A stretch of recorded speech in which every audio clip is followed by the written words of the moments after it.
सबसे पहले प्यारे बच्चों, आप वाइस चांसलर साहब प्रोफेसर सुभाष गुप्ता मेरे साथी रहे, अशोक वर्मा साहब, अजय शर्मा साहब,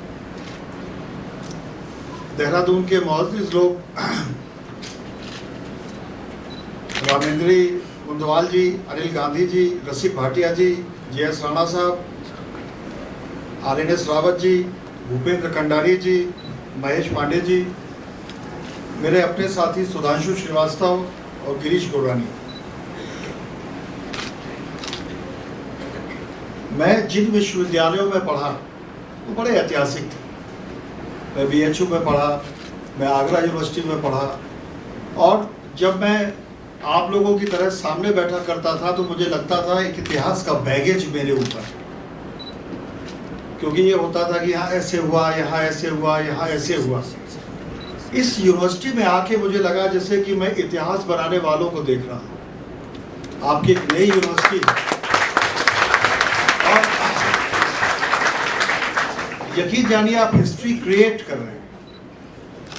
मैं इतिहास का विद्यार्थी रहा हूँ और इतिहास की एक आयरनी है। आयरनी यह है कि वो आम आदमी द्वारा लिखा जाता है, आम आदमी का होता है, लेकिन वो याद सिर्फ 3 लोगों को रखता है, हीरोज को, विलेंस को और कभी कभी जोकर्स को। इसके अलावा इतिहास किसी की कहानी नहीं बोलता। तो उससे मायूस होने की जरूरत नहीं है। तय हमें करना होता है कि हम इतिहास के लिए जीते हैं, इतिहास में जीते हैं, या इतिहास बनाने के लिए जीते हैं।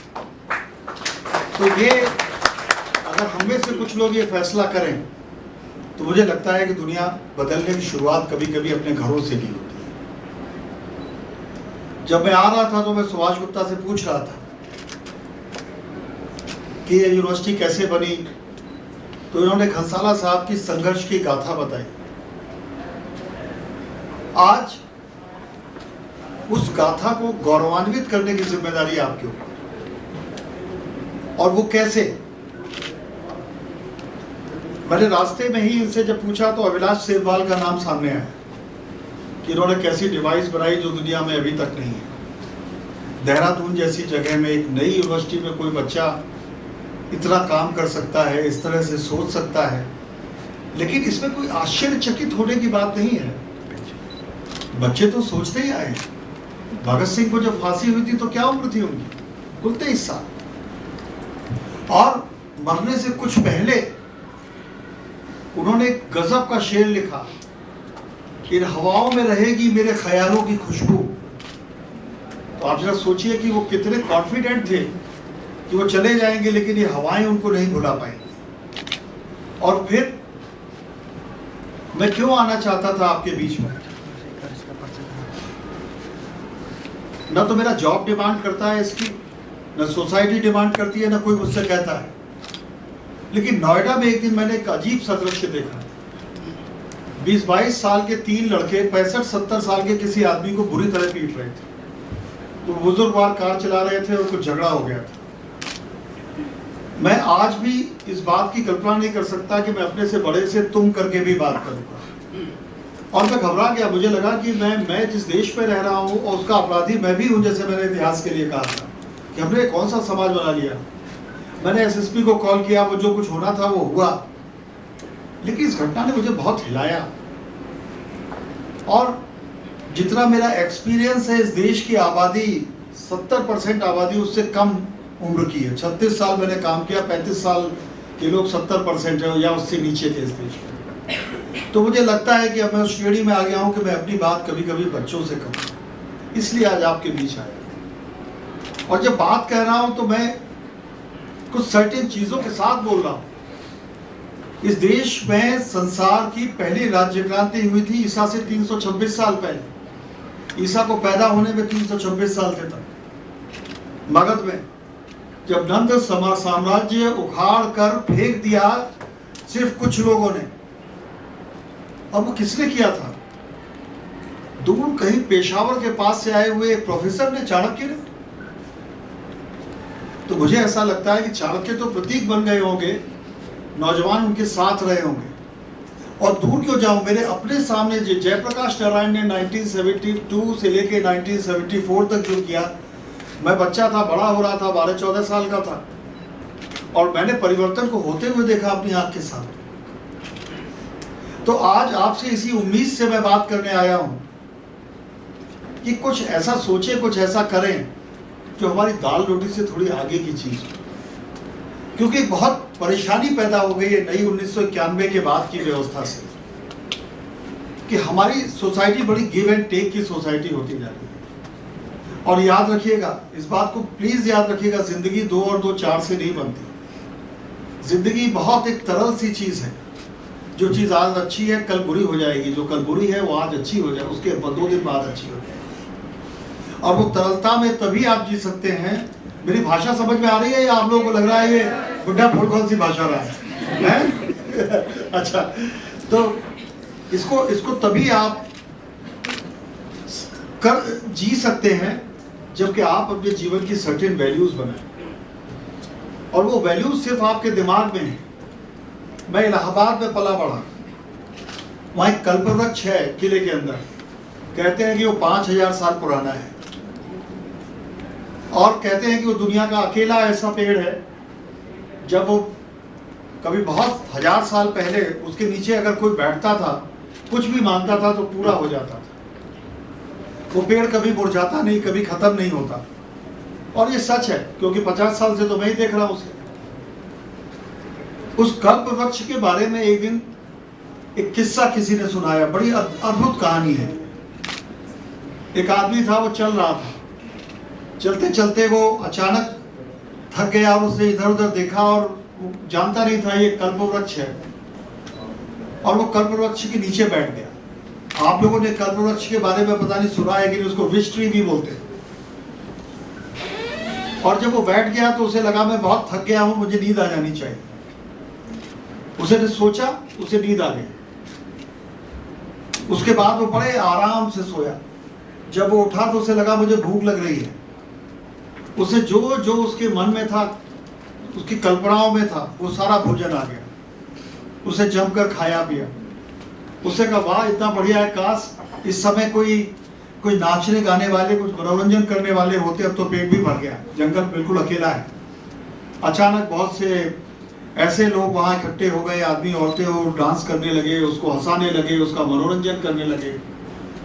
अचानक उसके मन में आया कि अरे इस जंगल में मैं जो सोच रहा हूँ ये कैसे हो रहा है, मैं किसी भूत प्रेत के चक्कर में तो नहीं फंस गया हूँ, ये लोग ऐसे तो नहीं कि मुझे टॉर्चर करेंगे।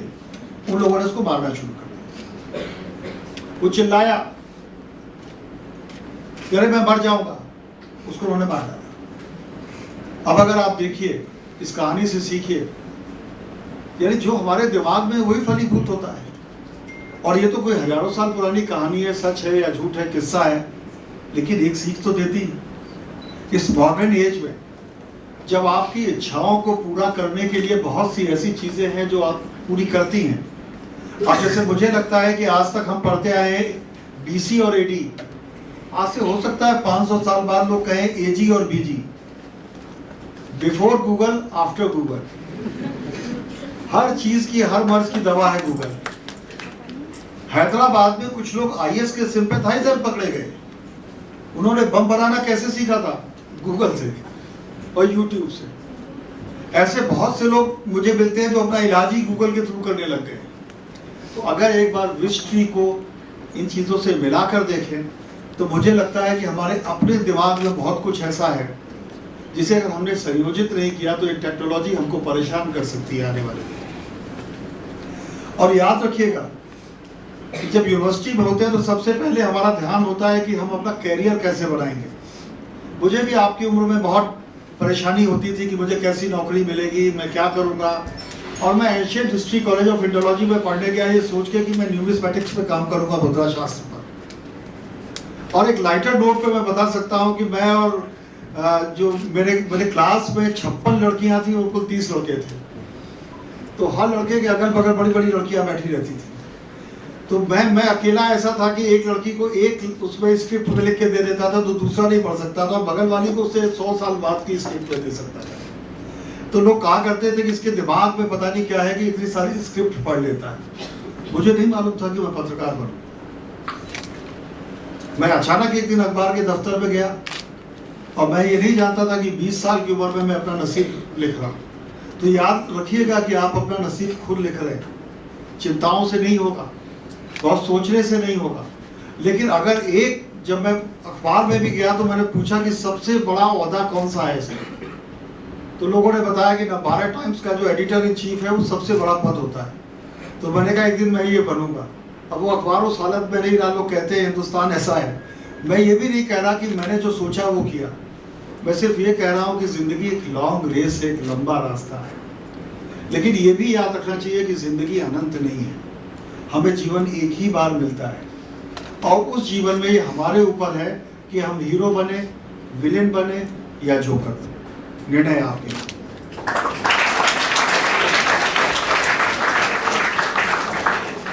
और आज का जो टाइम है, उस नोएडा वाली घटना को अगर मैं कुछ और घटनाओं से जोड़ूं, जब ये निर्भया वाला कांड हुआ तो मैं मेरठ में मीटिंग कर रहा था, सुधांशु जी का कॉल आया मेरे पास। इन्होंने कहा कि आज हम एक जैकेट बनाना चाहते हैं। जैकेट वो होता है जो अखबार के पहले पन्ने के ऊपर होता है, और एक बड़ा ग्रूसम रेप हुआ है और हमें जैकेट बनाना चाहिए। मैंने कहा आप 26 लाख कॉपी पे 2 पन्ने एक्स्ट्रा डालना चाहते हैं, तो ऐसा क्या हुआ है इसमें? क्योंकि रोज रोज घटनाओं को देखते देखते कभी कभी हमारी भी संवेदनाएं पथरा सी जाती है, और फिर मेरा काम है क्रॉस क्वेश्चन करना। तो इन्होंने एक बहुत संवेदनशील जवाब दिया कि मेरे यहाँ जो प्लानिंग करते हैं, जो डिपार्टमेंट है पूरा लड़कियों का है, कि ये जो बच्चियाँ हैं ये आज बहुत नाराज हैं, एक बार आप इनमें से बात कर लीजिए। तो एक लड़की थी वंदना भारती, जिससे कभी मुझे गुड मॉर्निंग भी बोलने नहीं आई थी, उसने लिया फ़ोन और वो बड़ी आक्रोश पे थी। मैंने कहा जब हमारे अपने बच्चे खौल रहे हों तो हमें ये करना चाहिए, लेकिन आज हम रिपोर्टिंग नहीं करेंगे। आज हम इस देश को बदलने की कोशिश शुरू करेंगे, हम अकेले ही सही हो या ना हो। और उस दिन जो हमने अखबार निकाला, हमने उस जगह को कहा कि ये प्रधानमंत्री के घर से कितनी दूर है, ये गृह मंत्री के घर से कितनी दूर है, ये पुलिस कमिश्नर के घर से कितनी दूर है, थाने से कितनी दूर है, सुप्रीम कोर्ट से कितनी दूर है, चीफ जस्टिस ऑफ इंडिया के घर से कितनी दूर है, संसद से कितनी दूर है, कितने सांसद कितनी दूरी पर रहते हैं, कितने एमएलएज रहते हैं, कितने ये नारे लगाने वाले दूर दूर रहते हैं जो रोज टीवी पे आते हैं। और हमने उन सब से कहा कि अगर आप अंधे और बहरे हैं, अगर आप दिल्ली को ऐसे चलाते हैं तो हमें इस दिल्ली में नहीं रहना है, ये दिल्ली रहने लायक नहीं है। और उस दिन उस लड़की का नाम नहीं छाप सकते थे। मैंने कहा चलो उसका नाम निर्भया रखते हैं, कोई औचित्य नहीं बनता था, लेकिन वो बेटी हो सकता है आने वाली पीढ़ियों के नाम एक संदेश दे। और रेस्ट इज हिस्ट्री हमने अकेले नहीं किया, हमारे और साथियों ने भी किया, पूरी सोसाइटी ने किया। लेकिन उस संवेदना के साथ सोचा, क्योंकि मैं मानता हूँ कि जब मैं बदलूंगा, जब मेरे लोग बदलेंगे, तभी तो दुनिया बदलेगी। ऐसा थोड़ी होता है कि भगत सिंह दूसरे के घर में पैदा होता रहेगा हमेशा। आपसे चलते चलते एक कहानी बताता हूं आपको। एक बच्चा एक गुब्बारे वाले के पास खड़ा था, उसकी जेब में सिर्फ एक गुब्बारा खरीदने का पैसा था। वो बच्चा बहुत देर से ये देख रहा था कि किस रंग का गुब्बारा सबसे ऊंचा होता है, और वो ये सोचता था जो सबसे देर तक, सबसे दूर तक उड़ेगा, उसी रंग का गुब्बारा खरीदूंगा। उससे फाइंड आउट किया कि ब्लैक रंग का गुब्बारा सबसे दूर तक उड़ता है। तो गुब्बारे वाले से उसने कहा कि अंकल मुझे गुब्बारा काले रंग का दीजिए, क्योंकि मुझे ऐसा लगता है कि सबसे दूर तक और सबसे देर तक यही टिकता है हवा में। उस गुब्बारे वाले ने कहा कि बेटे, गुब्बारा पे रंग से नहीं उड़ता, गुब्बारा उस मेटल से उड़ता है जो उसके अंदर है। तो मेटल आप सबके अंदर में वही है जो हमारे अंदर है, बस उस मेटल को इस्तेमाल करने की ज़रूरत है। इतनी सी बात आपसे कहना चाहता था। बहुत अच्छा लगा आप लोगों के साथ बात करके। अब आप मुझसे जो पूछना चाहे, अब तक पूछता मैं रहा हूँ दुनिया भर के लोगों से, जो चाहे वो पूछिए। सर मेरा नाम पारस रावत है, मैं मास कॉम कर रहा हूँ बीजीएमसी से। सर मेरा क्वेश्चन ये है कि जो आपका टैगलाइन है आओ राजनीति करें, तो इसके संदर्भ में आप कुछ बोलना चाहेंगे? तो आओ राजनीति करें। जब मैंने कहा कि हम उत्तर प्रदेश और उत्तराखंड की जनता से बोलेंगे कि आप सबसे पहले वोटर लिस्ट में अपना नाम डलवाइए, वोट डालिए, और उसके बाद एक कैंपेन चलाया, राजनीति खत्म काम शुरू। तो हमने हर कॉन्स्टिट्यूएंसी में एक व्यापक सर्वेक्षण करके एक एजेंडा बनाया कि ये 10 एजेंडा हैं जिसको किसी मुख्यमंत्री को पूरा करना चाहिए। उत्तराखंड में वो उतना अच्छे से नहीं हुआ, लेकिन यूपी में अखिलेश उसके बाद आए और उन्होंने उसमें बहुत सी चीज़ों को किया। जैसे उन्होंने लैपटॉप दिए, एक राजमार्ग बनाया लखनऊ तक का जो अगले महीने पूरा हो जाएगा। हम जनता की मांग थी कि ऐसी सड़कें होनी चाहिए। ऐसे बहुत से काम किए। थोड़ा हुआ है, बहुत कुछ होना बाकी है, लेकिन ये तभी तो होगा जब हम और आप एक प्रेशर ग्रुप बनाएं। हम एक पैसिव पार्टनर बने हुए हैं कि बस 5 साल में एक बार वोट डालते हैं और बैठ जाते हैं। तो 5 साल में जब हम वोट डालें, हम उनसे सवाल भी पूछें और हम भी हाजिर हैं आपके सवालों को उन तक पहुंचाने के लिए। तो मेरा कहना यह था, आओ हम सब मिलकर राजनीति करें, सिर्फ राजनीति को धंधा न रहने। सर जो पेड न्यूज का मामला है, इसमें सर राजनीति कैसे करेंगे सर? ये पेड न्यूज हम तो नहीं करते। अगर हम नहीं करते तो कोई करता होगा, मैं उसके बारे में नहीं करता। ऐसे मैं बलात्कार नहीं करता, मैं हत्या नहीं करता, मैं चोरी नहीं करता, वैसे मैं पेड न्यूज भी नहीं करता। आप जर्नलिस्ट हैं ना, तो सर मैंने आपसे पूछूं, आप जर्नलिस्ट होने वाले हैं? Yes sir. तो आप क्या बेईमान होने के लिए जर्नलिस्ट होने जा रहे हैं? नो सर, जो आजकल चल रहा है सर दुनिया में, उसके ऊपर। ये किसने कहा कि दुनिया में चल रहा है? याद रखना, ये दुकानें इसलिए चल रही हैं सारी की सारी, ये कारोबार इसलिए चल रहा है कि अभी भी खोटे सिक्के असली सिक्कों की आड़ में चलते हैं। जिस दिन सिर्फ खोटे सिक्के चलेंगे, सारा बाजार बंद हो जाएगा, ये दुनिया ही खत्म हो जाएगी। तो इतने निराश मत बनो। मैं तो पेड न्यूज नहीं करता हूं, मैंने किसी उस अखबार में होने भी नहीं दी जहां मैं रहा। मेरे आने के बाद क्या हुआ, मेरे जाने के बाद क्या होगा, इस सबसे कोई अंतर नहीं पड़ता। I want to know about your book, मिटता भारत बनता India. You want to have... मेरा एक कॉलम है आजकल जो मैं 1983 से लिख रहा हूँ। तो पहले मैंने उसको आज में लिखा, फिर अमर उजाला में, इंडिया टुडे में लिखा, फिर अमर उजाला में लिखा और फिर हिंदुस्तान में लिखा। तो वो जो उसका जो पहला संग्रह है उसका नाम था मिटता भारत बनता इंडिया। ये मिटता भारत वही है कि नोएडा में बच्चे पीट रहे एक बुजुर्ग को। भारत क्या था? भारत कभी एक देश नहीं था। भारत हमेशा से एक राष्ट्र था। जरा सोचो कि मोहम्मद साहब के समय में ही एक केरल में कालड़ी नदी के किनारे एक संत पैदा हुआ जो 38 साल की उम्र में मर गया। उसने 4 पीठों की स्थापना की, जिसमें केदारनाथ भी है। मैं शंकराचार्य की बात कर रहा हूँ। उन्हें मैं धर्म के आधार पर नहीं देखता, लेकिन वो आदमी सिर्फ 38 साल की उम्र तक कालड़ी नदी से पैदल चल के केदारनाथ गया।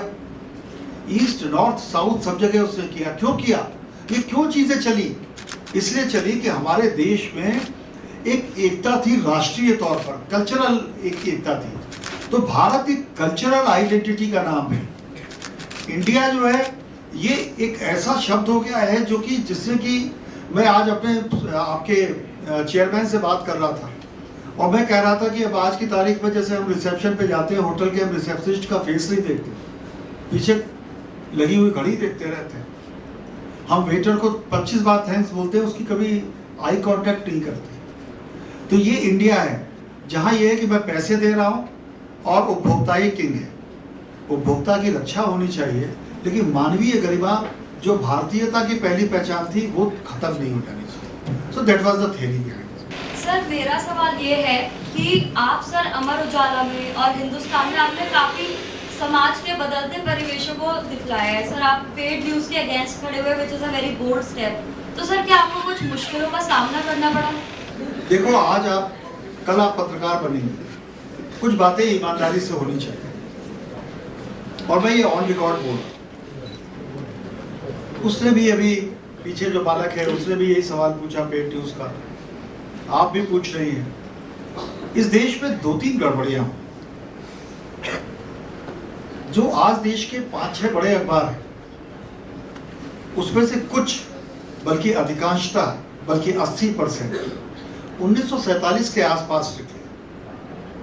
और 1947 क्या था?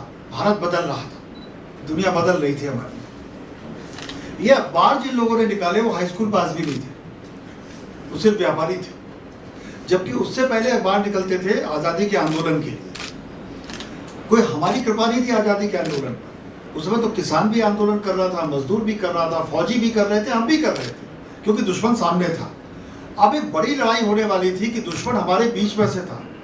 अब मैं जैसे किसी नेता के लिए कहूँ वो गुंडा है, वो गंदा आदमी है, लेकिन उसके पीछे उसके करोड़ों फॉलोअर हैं, वो उसको वोट देते हैं, तो लड़ाई मुश्किल हो गई ना, क्योंकि मैं उसको मारकर इंग्लैंड नहीं भगा सकता, वो मेरे बीच में ही रहेगा। तो ये जो बिना पढ़े लिखे एडिटर्स आए, ये खुद भी एडिटर बन गए। तो अब इन्होंने क्या किया कि सिर्फ अपने धंधे के लिए अखबार निकालने शुरू किए, और जब ये शुरू हुआ तो उनका नेताओं के साथ गठजोड़ शुरू हुआ। हमारी हिंदी बेल्ट के शहर कैसे पहचाने जाते थे? हम किसी गुंडे, किसी बदमाश, किसी नेता के नाम पे नहीं पहचाने जाते थे। हर शहर का एक मानिंद स्वतंत्रता संग्राम सेनानी होता था, हर शहर का एक कवि होता था, हर शहर का एक नाटककार होता था। लोग ये कहा करते थे कि अच्छा आप देहरादून के फलाने कवि वहां रहते हैं। अब क्या हो गया कि मैं बड़े गर्व से कहता हूं कि मुलायम सिंह मेरे एमपी थे, मैं उस शहर का रहने वाला हूं। तो ये एक अंतर आया। मुझे लगता है कि इसमें अखबारों की भूमिका थी। उन्होंने क्या किया कि उन्होंने कम पढ़े लिखे लोगों को पत्रकार बनाया, क्योंकि उन्हें कम पैसे देने पड़े। जब मैं अखबारों के दफ्तर में गया तो मेरे फादर गवर्नमेंट अफसर थे, मुझे ज़रूरत नहीं थी नौकरी करने की। मैं 20 साल की उम्र में एमए प्रीवियस में पढ़ता था, चला गया था। तो पहले दिन मेरे साथ बड़ा ख़राब व्यवहार हुआ। मैं स्कूटर पे गया, किसी के पास स्कूटर नहीं था, अजीब से कुर्ते पजामे पहने हुए, पान खाते हुए लोग बैठे थे। मुझे लगा कि खुद को तो बदल नहीं पाए, दुनिया क्या बदलेंगे। तो एक ये इंटरनल प्रॉब्लम थी जिससे हम जैसे लोगों को बहुत जूझना पड़ा। दूसरी एक एक्सटर्नल प्रॉब्लम थी। एक्सटर्नल प्रॉब्लम ये है कि आप में से कोई, पूरा परिवार 1 रुपया नहीं देता एक न्यूज चैनल को रोज देखने के लिए। 1 कप चाय से सस्ते पैसे में अखबार बिकता है। तो जिस देश में पढ़ाई पैसे दे के होती हो, प्राइवेट यूनिवर्सिटी हो, जिस देश में चिकित्सा के लिए हम प्राइवेट डॉक्टर के पास जाने में गुरेज नहीं करते, जिस देश में न्याय के लिए हम वकील को पैसे देने की गुरेज नहीं करते, जिस देश में हम प्रोफेशनल शिक्षक, प्रोफेशनल वकील, प्रोफेशनल डॉक्टर और तो और हमारे यहाँ प्रोफेशनल जल्लाद की भी जरूरत पड़ती है कानून को पालन कराने के लिए, विधि व्यवस्था का पालन करने के लिए, हम उम्मीद ये करते हैं कि पत्रकार ईसा मसीह की तरह सलीब पे टंगा रहे, उसको ना पैसे मिले ना कुछ करें, बस वो सिर्फ लड़ता रहे हमारे लिए। तो इस सोसाइटी को भी समझना होगा, एक हेल्दी पत्रकारिता तभी संभव है जब हेल्दी मीडिया ऑर्गेनाइजेशंस होंगे, और उसके लिए उनको इतना तो करना चाहिए, 1 कप चाय का पैसा तो देना चाहिए। वो नहीं देते, सब्सिडाइज रेट्स पर सारी चीज़ें लेते हैं। इसलिए इंटरनल और एक्सटर्नल दोनों प्रॉब्लम मिलके पेड न्यूज़ जैसे तमाशों की शुरुआत हुई। लेकिन अच्छी बात यह है कि ये नोबेल प्रोफेशन है। जैसे मान लो मैं AK-56 बनाने वाली कंपनी का CEO होता तो मैं क्या बात करता जी, ये 1 मिनट में इतनी गोलियां निकालती है, इसकी किलिंग रेंज इतनी है, इसके बाद ये इतनी दूर तक लोगों को घायल कर सकती है, इसकी ये फास्ट है, and you know sir this is very assault rifle so you can use for assault, है ना। मैं यही तो बात करता है। अच्छा, उस कंपनी का भी एक फेस होता। नोबेल प्राइज तुम्हें मालूम है किसने दिया? एल्फ्रेड नोबेल ने शुरू किया, क्योंकि फर्स्ट वर्ल्ड वॉर में उसके बनाए हुए हथियारों ने सर्वाधिक तबाही बचाई, और जब बदनामी होने लगी तो उसने नोबेल प्राइज शुरू कर दिया। तो एक फेस तो वो था, और दूसरा फेस ये है। शुक्र ये है कि अखबारों का एक ही फेस है, क्योंकि हम हर रोज आपकी अदालत में आते हैं। से आज के डेट में मीडिया में बहुत ज़्यादा ही कंपटीशन है, तो क्या आपके टाइम पे भी इतना ही कंपटीशन था? मेरे एक सीनियर थे, मैं उनका नाम नहीं लूंगा, मैं उनकी बड़ी इज्जत करता हूँ, दुनिया में नहीं, और उन्होंने 1945 में जर्नलिज्म का डिप्लोमा किया था कलकत्ता यूनिवर्सिटी से। वो आज एक बार बनारस में काम करते थे। उनकी 3 जवान बेटियां थी, वो बहुत कम पैसे मिलते थे, वो हर समय कांपते रहते थे, डरते रहते थे, और कभी कभी ऐसा होता था कि वो रास्ते में अपने घर रात में 1 बजे या 2 बजे जब काम खत्म करके जाते थे, तो वहाँ से उनको अचानक लगता था कोई हेडिंग तो गलत नहीं जा रही। वो लौट के आ जाते थे और फिर सवेरे 4 बजे तक बेचारे बैठे रहते थे, कोई गलती ना हो जाए, नौकरी से ना निकाले। उनको डर इसलिए लगता था कि उस समय पूरे उत्तर प्रदेश में कुल 3 या 4 अखबार थे, 3 ही अखबार थे। और एक अखबार का मालिक अगर निकाल देता था तो दूसरा मालिक ये कह के नहीं रखता था कि अरे फलाने भाई साहब ने तुम्हें निकाला है, तुम्हें निकलती हो। तो पत्रकार बेरोजगार हो जाता था। तो बेचारे वो घबराते थे। मैंने एक दिन उनसे पूछा, तब सर नहीं बोलते थे, चचा, ताऊ जी, भाई साहब ऐसे बोलते थे। तो मैंने उससे पूछा, चचा आप इतने कांपते से क्यों रहते हैं पीपल के पत्ते की तरह? तो उन्होंने बोला, my son, have you ever seen my agonies? और उन्होंने धारा प्रवाह इंग्लिश में मुझे 13-14 मिनट अपनी परेशानियां बताई। तब से लेके आज तक मैं अखबारों के अंदर जर्नलिस्ट की सैलरी की बढ़ोतरी के लिए लड़ता रहा कि जर्नलिस्ट को अच्छी सैलरी मिलनी चाहिए। तो वो कंपटीशन नहीं था, वो एकाधिकार था। अब कंपटीशन ने आप लोगों के बढ़ने के रास्ते खोल दिए। जैसे मैंने बैलून का उदाहरण दिया कि अगर आप में ये दम होगा तो आप दूर तक जाएंगे। इसलिए ये फायदे का मामला है। इस कंपटीशन से घबराना नहीं चाहिए। घबराने का समय तो वो था। तो हम लोग आगे जाने के लिए और क्या कर सकते हैं ताकि हम लोग मतलब जर्नलिज्म में आगे बढ़े? दिन में कितने झूठ बोलती हो Anjali? Let us be very Frank and honest. एक दिन में depends, फिर भी कैसी है फिर भी सिचुएशन पे डिपेंड। फिर भी फिर भी बहुत नहीं। चलो एक अनुमानित नंबर बताओ। 15-16? ओके। मैं बहुत झूठ बोलता था बचपन में। और मैं कुछ इस तरह का झूठ बोलता था, जैसे मैं यहाँ से निकलता और मैं निकल के बोलता कि 1000 बच्चों ने मुझे घेर लिया और 1.5 घंटे तक मेरे साथ सेल्फी खिंचाते रहे।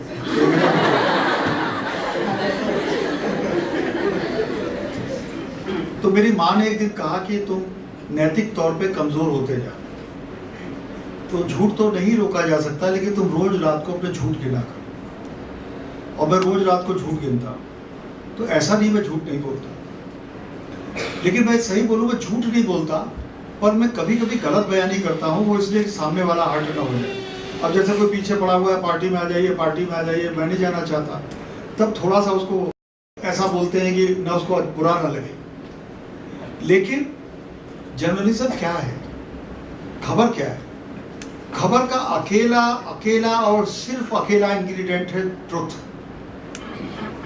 सत्य में कुछ भी मिला दोगे तो कहानी हो जाएगी, समाचार नहीं रहेगा। तो हम क्या हैं? प्रोफेशनल सच बोलने वाले। जैसे मैंने कहा ना कि प्रोफेशनल वकील की जरूरत है, शिक्षक की जरूरत है, डॉक्टर की, तो प्रोफेशनल सच बोलने वालों की भी तो जरूरत है सोसाइटी को। हमें भी तो पाले ये सोसाइटी। तो पहले अपने को अंदर से मजबूत करो कि झूठ जब नहीं बोलने का प्रण करोगी तब तुम सच को इतने तरीके से बोलना सीखोगे कि सामने वाला हर्ट ना हो। और तुम्हारे अंदर एक शक्ति आएगी और वो शक्ति तुम्हें ये कहेगी कि अब बात को कैसे रखना है, कैसे कहना है। तो एक चीज़ ये है। दूसरी चीज़ ये है कि हमारा काम आज भी, लोग हमें ज्ञानी नहीं मानते लेकिन बहुत ज्ञान की डिमांड करते हैं। तो मैं 3-3.5 घंटे रोज पढ़ता था और ये मैं कई साल करता रहा। कुछ भी हो जाए 3-3.5 घंटे पढ़ता था। कुछ जासूसी उपन्यास ही पढ़ता था। मेरी वॉक्यूबलरी तो जासूसी उपन्यासों ने मुझे दी है। मेरी जो वाक क्षमता है और जो मेरी लॉजिक करने की कैपेसिटी है, किसी डेरबल वर्मा या किसी महान हेमिंगवे ने नहीं दी मुझे। वो सारी की सारी मुझे ओम प्रकाश शर्मा और वेद प्रकाश काम्बोज और इब्ने सफ़ी ने दी है। क्योंकि वो जिस टीजी को टारगेट करते थे, टारगेट ग्रुप को, वहाँ पर उस तरह की चीज़ों की बहुत ज़रूरत होती थी, हाजिर जवाबी। तो मैं उससे सीखता रहा। तो तुम भी कोशिश करो, 3-3.5 घंटा पढ़ेंगे, कुछ देखेंगे। एक दिन मेरी पत्नी बहुत नाराज़ हो गई। मेरे पास एक 5 चैनल का टीवी हुआ करता था, बेलटेक का। तो 20 साल पुरानी बात होगी, नया नया कलर टेलीविज़न शुरू हुआ था और उसमें 5 ही चैनल आते थे। उसमें एक पीटीवी था। तो मैं रोज़ रात को जब ये सो जाते थे दोनों बच्चे और पत्नी, तो मैं टीवी देखता था बहुत धीमा करके। एक दिन मैं ऐसे ही उठा 2-2:30 बजे और सड़क में टीवी खोल दिया और नुसरत फ़तेह अली खान को पहली बार मैंने गाते हुए सुना, गम है या खुशी है तू मेरी ज़िंदगी है तू। आज ये चीज़ें YouTube की वजह से बहुत आम हो गई हैं, लेकिन 20-22 साल पहले ये, और मैं जमीन पे बैठ गया, मुझे लगा नाद ब्रह्म है और ये तो ब्रह्म है, ये आदमी की आवाज़ है कि क्या गजब है, क्या गा रहा है ये। मेरी वाइफ उठी और उन्होंने कहा कि अरे क्या पागल बने, लोग सो रहे हैं, बच्चे भी उठ गए, क्या हो क्या रहा है। मैंने उससे कहा आप जानती नहीं है, एक दिन मैं टेलीविज़न की दुनिया में क्रांति कर दूंगा, मैं कैमरा सीख रहा हूँ। तो बड़ा मेरा उन्होंने मजाक उड़ाया। लेकिन जब मैं टेलीविज़न में गया तो आज तक का ये जो ब्रांड प्रॉमिस है सबसे तेज, ये मेरा दिया हुआ है। और वहां पे बहस हुई कि सबसे तेज के बाद क्या है, तो मैंने कहा सबसे तेज के बाद कुछ नहीं, यही हमारा प्रॉमिस है, सबसे तेज हम बने रहेंगे। लेकिन उस सबसे तेज में दिक्कत थी, सबसे तेज में हम झूठ खबरें ना दिखाएं, ये मेरा काम होता था। और एक उदाहरण दे रहा हूँ, संसद पे हमला हुआ, हम लोग बैठे हुए मॉर्निंग मीटिंग कर रहे थे। उस दिन ये अवस्थी, क्या नाम है इसका, नाम भूल रहा हूँ, सुमित अवस्थी तो हमारा चीफ रिपोर्टर था। ये गलती से लोकसभा के अंदर मोबाइल लेके चला गया। जब फायरिंग शुरू हुई तो इसने आशुतोष को, आशुतोष हमारे ब्यूरो चीफ थे जो अब आपके बड़े नेता हैं, आशुतोष को फोन किया कि संसद में गोली चल रही है। आशुतोष मेरे बहुत अच्छे मित्र हैं, मेरे छोटे भाई हैं इनफैक्ट, लेकिन बड़े रिएक्शन वाले आदमी हैं।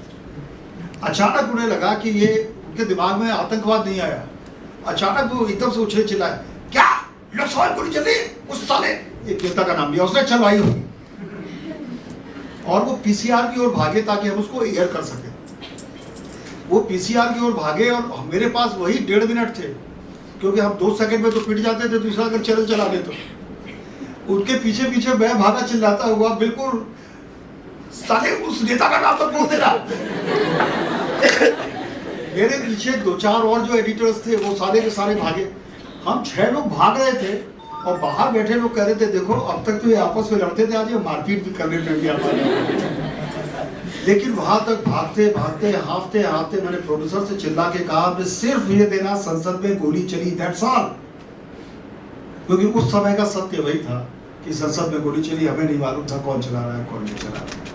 तो सत्य आपसे बहुत डिमांड करता है, सच का प्रोफेशनल बनना आसान नहीं होता, लेकिन जो आसानी से हो जाए वो जिंदगी कैसी और वो पत्रकारिता कैसी।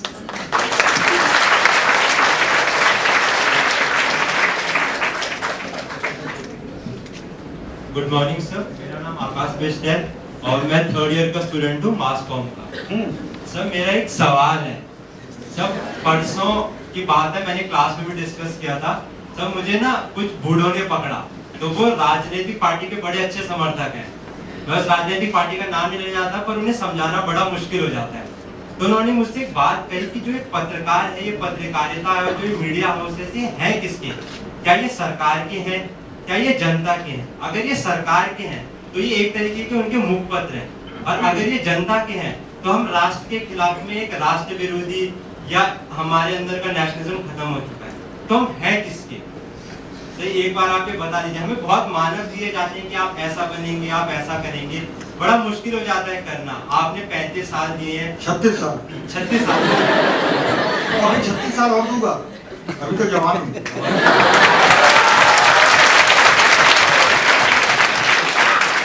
तो बता दीजिए कि पत्रकार है किसका? जनता का।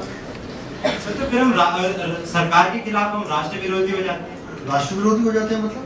सर जैसे बस्तर में हुआ या जैसे जेएनयू वाले में हुआ या जम्मू में हुआ, तब हम सर समझ नहीं सकते कि एक पत्रकार की मानसिक, आर्थिक या शारीरिक पीड़ा क्या है, और फिर भी हम एक तरीके से समझ सकें कि वो है किसका एक्चुअली। देखो यार, एक सत्य है और महावीर स्वामी ने कहा था सत्य के 7 स्वरूप होते हैं। मैं उसे बहुत दर्शन में नहीं बुझाना चाहता, और एक समय में एक ही दिखाई पड़ता है। जैसे मैं आपको इस समय आगे से देख रहा हूँ तो आपके हल्की सी दाढ़ी है, आपने बाल ऊपर की ओर काट रखे हैं, आपने लाल रंग की टाई पहन रखी है। मैं आपको पीछे से देखता तो मैं कुछ और बताता, मैं साइड से देखता कुछ और बताता, अगर मुझे नीचे गड्ढे में डाल दिया जाए तो कुछ और बताऊंगा, ऊपर से देखूं तो और बताऊंगा। लेकिन जब हम जनता के सामने जाते हैं तो हमें सिर्फ फैक्ट में रहना चाहिए, और फैक्ट पर भी कैसे रहना चाहिए। एक बार एक चैनल ने, जम्मू में कुछ आतंकवादी घुस गए थे और गोलियां चल रही थी, वो 2 अंदर थे और उन्हें मरना था थोड़ी देर में। पाकिस्तान में बैठे किसी उनके आका ने चैनल को फ़ोन किया कि आप चाहें तो आप उनका फ़ोन इन चला सकते हैं। अब वो जो अंदर बैठा हुआ है वो फ़ोन इन चला दिया उन्होंने। अब वो ये कह रहा है मैं भारत को बर्बाद कर दूंगा, मैं ये कर दूंगा, मैं वो कर दूंगा, इस्लाम जिंदाबाद और जिहाद है। मुझे ऐसा लगा कि हम उनकी फिलॉसफी को अपना मंच दे रहे हैं, जबकि वो तो हमसे लड़ने आए। तो मैंने उसके एडिटर इन चीफ को फ़ोन किया, वो मेरे साथ काम कर चुके थे। मैंने यार यही तो हमारा जजमेंट है कि हमें कुछ चीज़ों को फिल्टर भी करना होता है। अब रही बस्तर की बात, बस्तर में अगर किसी आदिवासी महिला के साथ सीआरपीएफ वाले रेप करते हैं, उतनी ही बड़ी हानि है देश की जितनी बड़ी कि वो सीआरपीएफ के 39 लोगों को मार। तो हमको जब हम घटना की रिपोर्टिंग करने चले तो बड़ा निर्मोही होना चाहिए, बजाय उसमें अपना ज्ञान दे देने के। प्रॉब्लम ये हो गई है कि जर्नलिज्म को जैसे ट्रुथ जो है, मैंने आपको कहा ना उसके 7 चेहरे हैं, लेकिन वो 7 चेहरे स्पष्ट हैं। आप जो भी चेहरा उसमें दिखाना चाहें, हम जब उसमें कुछ मिलावट करना शुरू करते हैं तभी प्रॉब्लम होती है। और राष्ट्रद्रोह का कोई क्या करेगा? किसी के पास उसका अपना थाना है, सरकार है, जो चाहे वो करे। अंत में तो जनता की अदालत है जहाँ हम खड़े रहते हैं। और हमारे पास शक्ति क्या है? आज अगर मान लीजिए कोई एक सरकार मुझसे नाराज हो जाए तो मेरे पास तो सिवाय मेरे लीडर की कोई शक्ति नहीं है ना। तो वो शक्ति नैतिक शक्ति है। और मुझे ऐसा लगता है कि अगर मैं नैतिक शक्ति पे रहता हूँ तो मुझे आज तक जैसे किसी गुंडे ने धमकी नहीं दी, मुझे किसी नेता ने 2-4 बार धमकाने की कोशिश की नेताओं ने, मैंने उनको जवाब दे दिए। राष्ट्रद्रोह के मुकदमे मेरे ऊपर भी लगाए गए, हाईकोर्ट ने उनको उड़ा दिया 2 मिनट में, इसलिए कि मैं राष्ट्रद्रोही नहीं था। वो उनका थाना था, उन्होंने लिखवा दिया, लेकिन थाना अंत में सिर्फ उन्हीं का नहीं था, मेरा भी था। तो अपने अंदर भरोसा भी तो कीजिए। सर, इससे पत्रकार के मनोबल से बढ़ता है या घटता है? वो तो आपके अपने कन्विक्शन के ऊपर है यार। और जिंदगी में आसान तो कुछ भी नहीं है, मुश्किलात आती है। जब मेरे ऊपर तमाम मुकदमे लगा दिए और मुझे ऐसा लगा कि मैं गिरफ्तार हो जाऊंगा, कलेक्टर ने कहा कि आप हाईकोर्ट से स्टे लाओ, नहीं तो आपको गिरफ्तार करना पड़ेगा। तो मैं सोचने लगा, मेरे ग्रैंडफादर स्वतंत्रता संग्राम सेनानी थे, मैनपुरी षड्यंत्र केस के प्रमुख अभियुक्त थे, वो सजा हुई थी उनको। तो मैं सोचने लगा क्या आज़ादी की लड़ाई हमेशा चलती रहती है? और आज मैं ये बात कहनी भूल गया था। इरोम शर्मिला जिस दिन अनशन तोड़ रही थी, मैंने अपने न्यूज़ रूम में कहा हमें इरोम पर से सिंपैथी होनी चाहिए। अभी अभी फ्लैश आया कि उसके घर में घुसने से मना कर दिया उसको, क्योंकि घर वालों की दुकान ही खत्म हो गई। इरोम शर्मिला जैसे ही अनशन तोड़ती हैं वो आम इंसान बन जाती हैं, जबकि पूरा घर 16 साल से उसकी कीमत पे वीआईपी बना हुआ था। तो ये आज़ादी घर तक में लड़नी पड़ती है कभी कभी लड़ाई। लेकिन आपका अपना कन्विक्शन, आपकी अपनी ट्रांसपेरेंसी, और आप अगर चलते रहते हैं रास्ते में, एक बात और याद रखिएगा, मंजिल कोई नहीं है। जिंदगी कोई फेयरी टेल नहीं है कि साहब एक राजा था, एक रानी थी, राक्षस आया, फिर उन्होंने लड़ाई लड़ी, फिर सुख से रहने लगे। आपके चलते रहना ही आपकी मंजिल है। इसीलिए तो कहता हूँ 36 साल काम और करूँगा। अच्छा, मेरा क्वेश्चन है कि अभी तक जितने भी हमारे गेस्ट लेक्चर्स हुए हैं उसमें मोस्ट ऑफ द पर्सन्स ने हमें आके बोला है कि प्रिंट जर्नलिज्म खत्म हो रहा है। आप एक प्रिंट जर्नलिज्म की बहुत प्रख्यात हस्ती हैं, बहुत ज़्यादा ज्ञान है, 26 साल का एक्सपीरियंस है आपको। तो सर, आपको भी लगता है कि प्रिंट जर्नलिज्म खत्म हो रहा है, जबकि खुद वो नए नए एडिशंस उसके लॉन्च कर रहे हैं? प्रिंट इसलिए ख़त्म होगा, इसकी 3 वजह हैं। जैसे मैं कभी कभी पहाड़ पे पैदल चलता हूँ, तो मैं अल्मोड़ा के पास एक जगह गया, वहाँ पर मैंने, मेरी बात को ध्यान से सुनो, अल्मोड़ा गया तो एक महिला मिली हम लोगों को। वो महिला बिल्कुल गांव की थी, अपने घर पे काम कर रही थी, लेकिन चूंकि वो राजस्व पुलिस के लोग साथ में थे तो उनको वो जानती थी। तो मैंने उससे पूछा उत्सुकतावश कि आप क्या मोबाइल का इस्तेमाल करती हैं? तो मोबाइल के इस्तेमाल से आप क्या करती हैं, आप तो जंगल में रह रही हैं। तो उनके दोनों बच्चे नीचे कस्बे में पढ़ने जाते थे 22 किलोमीटर दूर, और उनके हस्बैंड भी कहीं और काम करने जाते थे। तो बोली कि वो कभी कभी जब वो फंस जाते हैं, बारिश होती है, मौसम ख़राब होती है, रोड ब्लॉकेट होता है, कोई रीज़न होता है, तो बच्चे फ़ोन कर देते हैं। और अब मैं SMS पढ़ना और लिखना सीख रही हूँ। उस महिला तक मैं अखबार कभी नहीं पहुँचा पाऊँ बिकॉज ऑफ डिस्ट्रीब्यूशन कॉस्ट। तो एक चीज़ तो ये कि सबसे बड़ी क्रांति तो आपके हाथ में ये मोबाइल फ़ोन आ गया है, तो इसने तरीके बदल दिए हैं कंजम्पशन के। दूसरी चीज़ पॉल्यूशन और पर्यावरण की वजह से कागज़ धीमे धीमे ख़त्म होगा। हमारी आपकी ज़िंदगी से कुछ चीज़ें ख़त्म हो गई, जैसे चिट्ठियाँ ख़त्म हो गई, लोगों के घर में तार आने खत्म हो गए। तो ये समय है, इवोल्यूशन बोलते हैं। तो प्रिंट खत्म होगा जरूर, और एक रिसर्च है 2043 में प्रिंट खत्म हो जाए। मुझे लगता है और थोड़ा पहले हो सकता है कुछ बाद में हो, लेकिन उल्टी गिनती शुरू हो गई। लेकिन जर्नलिज्म खत्म नहीं हो, इसलिए कि डिजिटल की वजह से वो जर्नलिज्म सारा का सारा आपके मोबाइल पे शिफ्ट हो जाएगा। तो आप टीवी भी मोबाइल पे देखेंगे।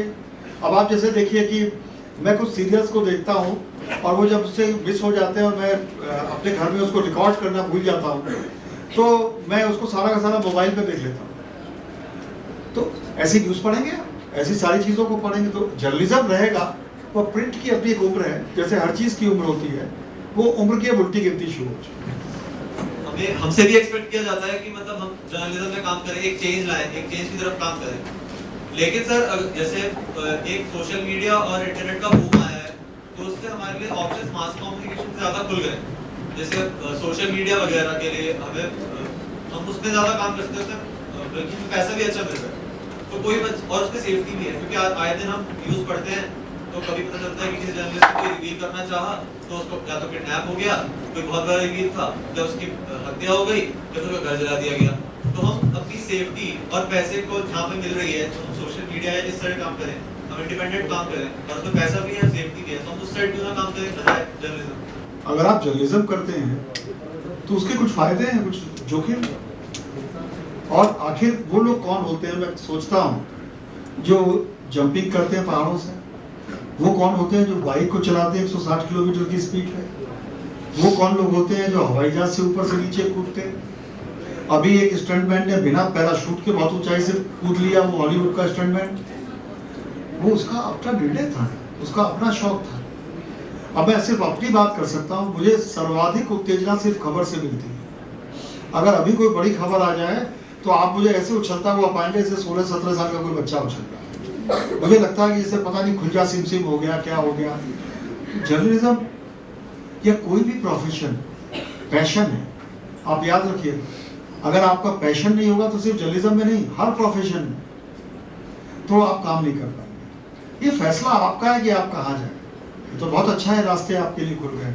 तो मैं इसमें कोई फतवा नहीं दे सकता कि ये करो या ये मत करो। सर लाइक आजकल जब भी हम न्यूज़ देखते हैं तो सर सबका एक अपना एक अलग एंगल होता है ट्रुथ का, जो डिफरेंट, जो गलत नहीं होता है, जो ट्रुथ ही होता है। लेकिन इसमें भी डिफिकल्ट कि कौन सा एंगल सही है। सब सच ही बोल रहे हैं मतलब, लेकिन वो जो सोसाइटी जो एक्सेप्ट करना चाहती है वो अपने हिसाब से वो कर लेती है। सर लाइक जब जेएनयू में हुआ तो उनको फ्रीडम ऑफ स्पीच एक्सप्रेशन है भी एग्री, बट सर देश के लिए बोलना वो भी गलत है। नहीं, ये कोई फ्रीडम ऑफ स्पीच नहीं है कि आप मेरे देश को तोड़ने की बात करें, कोई सवाल नहीं। मैंने कहा था ना, सत्य के 7 स्वरूप होते हैं, तो आदमी अपने अपने तरीके से उन स्वरूपों को देखता है। लेकिन मैं कुछ बातों के खिलाफ हूँ जर्नलिज्म में जो हो रही है। जैसे टेलीविजन चैनल में युद्धोन्माद फैलाया जा रहा है। एक चैनल है जो चिल्ला चिल्ला के पाकिस्तान के ये, पाकिस्तान से वो, और उसी चैनल पे मैंने उनका मजाक उड़ते हुए देखा। पाकिस्तान के रिटायर्ड जनरल साहिबान थे, उन्होंने कहा ठीक है ना, तो आइए हमें रोक दीजिए, आइए आइए आइए लड़ लीजिए। और अभी जो रिवील हुआ है कि अटल बिहारी वाजपेयी ने कहा कि and this is historical fact, Kargil war के दौरान हमारे एयरफोर्स के पायलट्स को लोकेशन दे दी गई, नक्शे दे दिए गए, पाकिस्तान की मुद्रा दे दी गई, रिवॉल्वर्स दे दी गई कि आपको अटैक करना है। और ये बात मुशर्रफ ने भी, एक यूट्यूब पर है मुशर्रफ का वो भाषण, मुशर्रफ ने भी कहा कि मुझे मालूम पड़ा और मैंने अपने वायुसेना को कहा कि आप काउंटर अटैक के लिए तैयार हो जाइए। वो अटैक नहीं हुआ। 4 बजे सवेरे पहुंच गए पायलट्स हमारे, 12 बजे तक बैठे रहे, उनको ऑर्डर्स नहीं मिले। जहाज तैयार, पिस्तौल तैयार, बम तैयार, गोला तैयार, सरकार नहीं फैसला ले पाई, क्योंकि उनको भी इनपुट मिला होगा कि रिटेलिएशन होने वाला है। हम दोनों एटॉमिक पावर हैं। तो अब सत्य तो जो है कि बुरहान वानी देशद्रोही था, बुरहान वानी आतंकवादी था, बुरहान वानी अपने ही कश्मीरियों को मार रहा था, बुरहान वानी उनका एजेंट था। अब मैं इसको युद्धोन्माद के लिए करूं या मैं कश्मीर के लोगों से ये कहूं कि भाई सिर्फ बुरहान वानियों से काम नहीं चलेगा भाई, आईएएस का टॉपर भी तुम्ही ने दिया है, तो फैसला तुम करो कि आईएएस का टॉपर देना है या बुरहान वानी देना है। तो हम ये करें या ये हम जोर जोर से चिल्लाएं और कहें पाकिस्तान को नेस्त नाबूद कर देना चाहिए। अरे तू कह रहे हैं ना आओ हमारे पास, इसलिए क्या दोनों एटॉमिक पावर है और आप लड़ाई नहीं मॉडर्न दुनिया स्वीकार कर सकती है। तो मैं इसके खिलाफ हूँ कि कोई भी उन्माद फैलाए। हमें थोड़ा सा रास्ता ऐसा लेना चाहिए जिससे कि कम से कम हमारे देश में एकता बनी रहे और आस पड़ोस से जितनी कम लड़ाई हो उतना अच्छा है। और लड़ाई लड़नी पड़े तो लड़ेंगे, उसमें क्या बात है, 3 बार पहले भी लड़े। सर मेरा प्रश्न आपसे ये है कि कोई आगामी विधानसभा चुनाव होने वाले हैं उत्तर प्रदेश में, उससे पहले लोकसभा चुनाव थे, तो उससे पहले सर्वे दिखाया जाता है जगह कि कौन से पार्टी को कितने वोट मिल रहे हैं, कौन सी पार्टी किससे आगे चल रही है।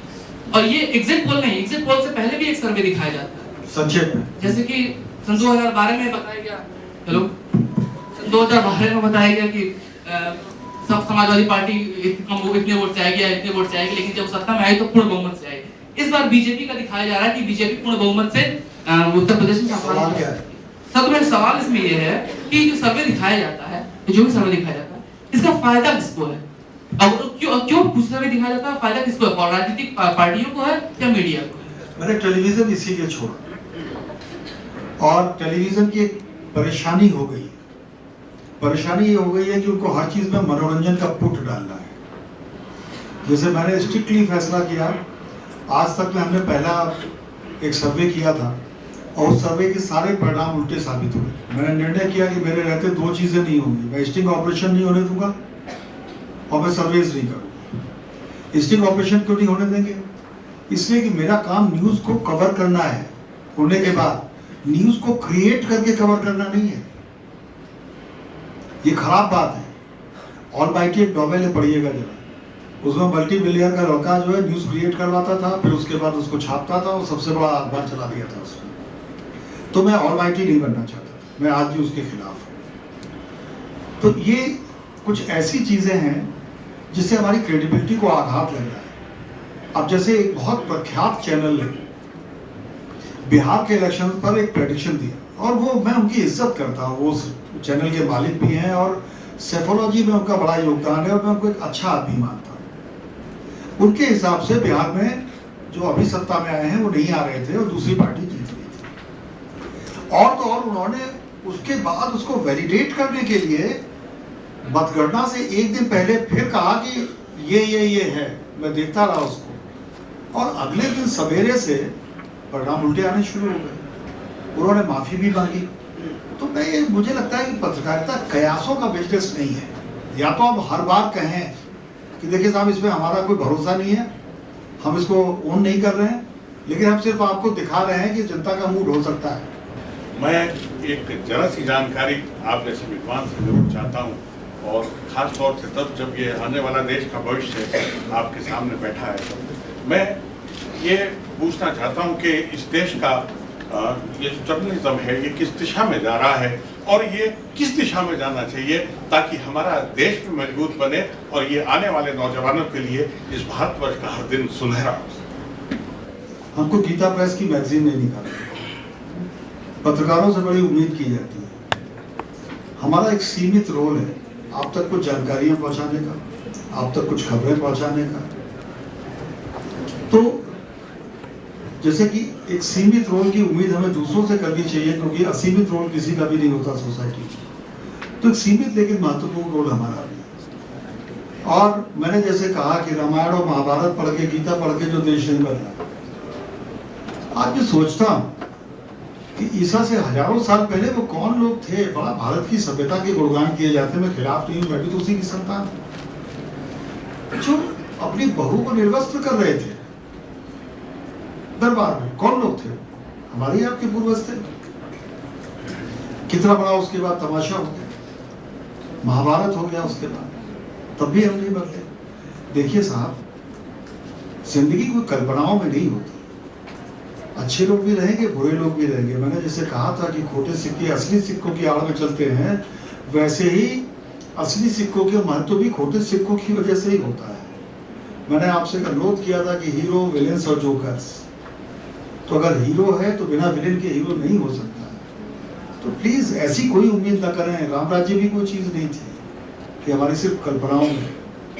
तो ऐसी कोई उम्मीद न करें कि सतयुग आएगा और बस आ गया सतयुग, और मालूम नहीं कल्प वृक्ष के नीचे बैठ के तुलना कल्पना करें तो आएगा कि नहीं आएगा। एक बार ट्राई करूंगा वैसे जाके।